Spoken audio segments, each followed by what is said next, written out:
Thank you. Thank you, folks. Thank you.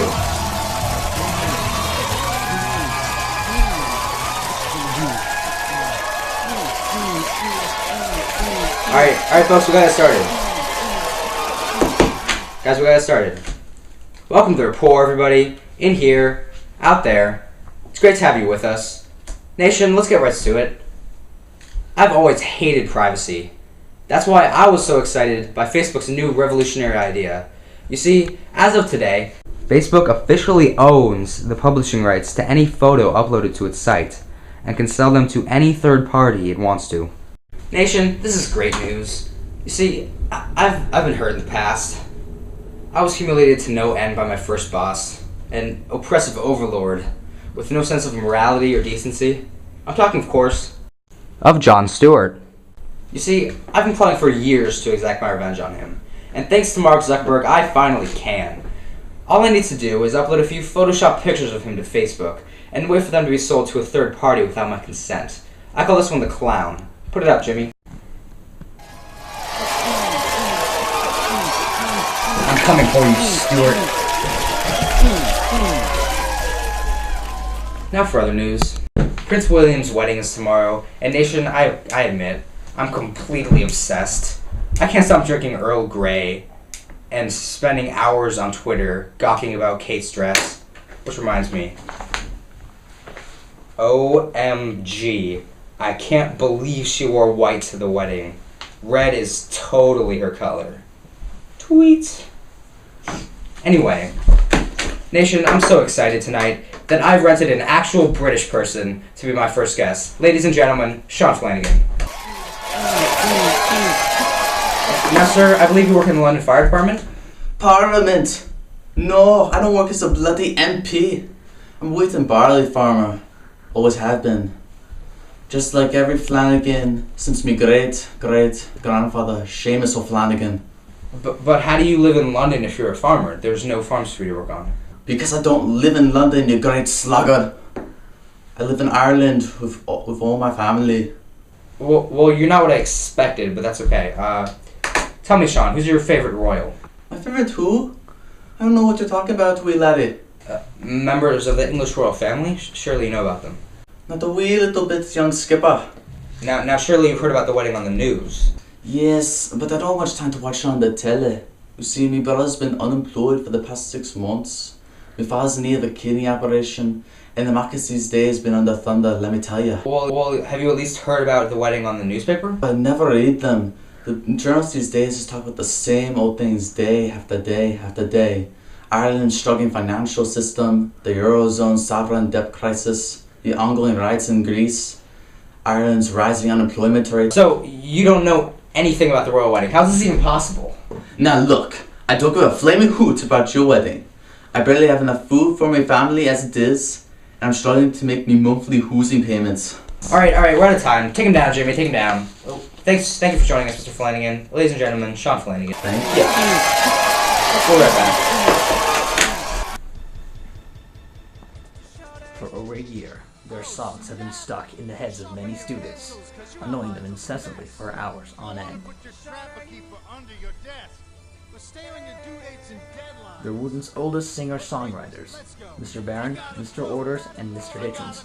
Together, they form TNL, and now, for the first and only time, their greatest hits are together in a single magnificent collection from Super Eagle Records. 15 hits on 2 CDs for only $59.95, or on iTunes albums for only $59.95. That's right, 15 hits for only $59.95. To order, call 1-800-367-6300. That's 1-800-367-6300. Just $59.95 for 2 CDs or an iTunes album, plus $45 shipping and handling. Order now. Ladies and gentlemen, welcome back. My guest tonight claims he can cut federal spending by over $7 trillion by 2021. He is a columnist for the New York Times and a professor of fiscal policy at MIT. Ladies and gentlemen, please welcome David Edmondson.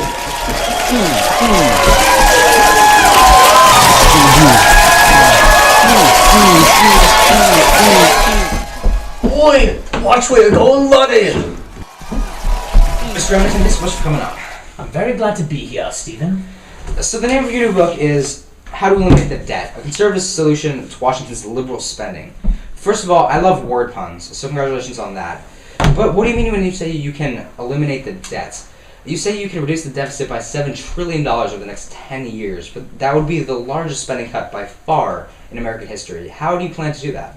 Sure. Well, in the book, I propose that Congress prohibit the purchase of medical care and health insurance by Americans who earn below 150% of the poverty line. So your plan wouldn't cut taxes for the top 1% of Americans, replace Medicare with vouchers, or repeal Obamacare? Nope. So how could it possibly work?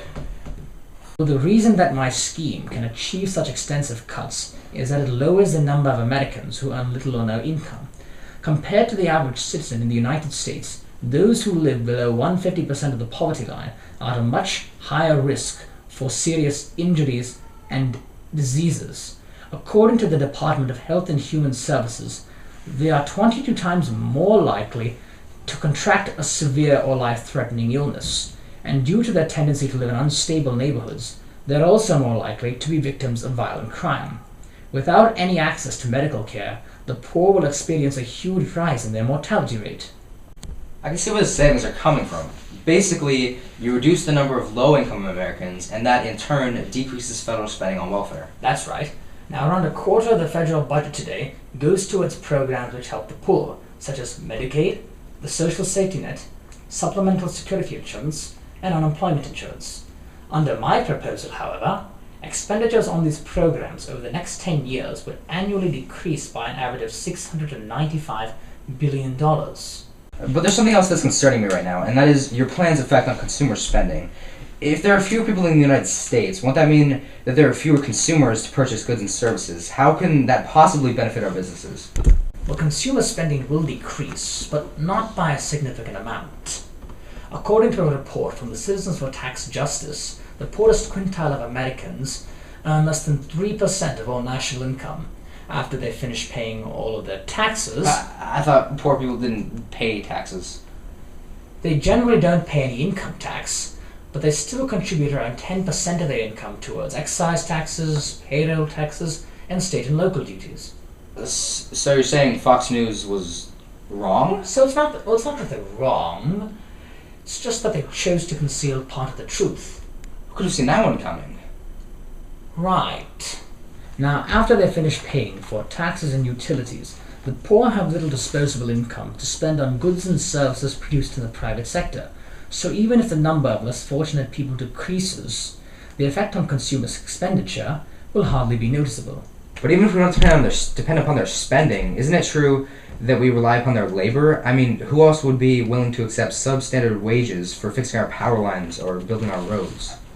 Actually, most low-income workers who perform important jobs will keep their health care under my scheme. Define important. Policemen, firefighters, airplane pilots, tanning booth operators, construction workers, Canadian teachers, plumbers, cheese vendors. All right. Daytime I think I get the actors. picture. So if I understand you correctly, your plan can reduce the deficit without impairing the economy. Mm-hmm. That all sounds like a winning plan to me. Rather than considering you have my support.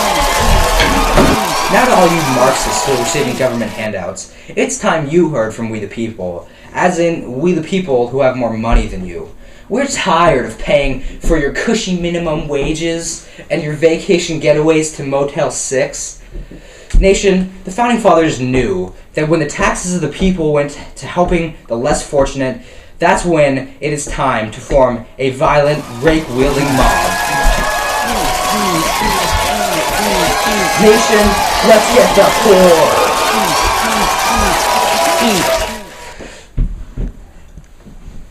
Because that's what America's really about, isn't it? Sorry about that, I just get worked up sometimes. No, it's perfectly alright. So would you consider joining the mob? We meet Sundays and Thursdays from 3 to 6, and I always bring a loaf of my homemade coffee cake. What flavor is it? Coconut strawberry espresso. I'll talk to you later on set. Deal? You got it, brother. Ladies and gentlemen, David Edmonds. Of Jon Stewart. My junk holder just got away from me.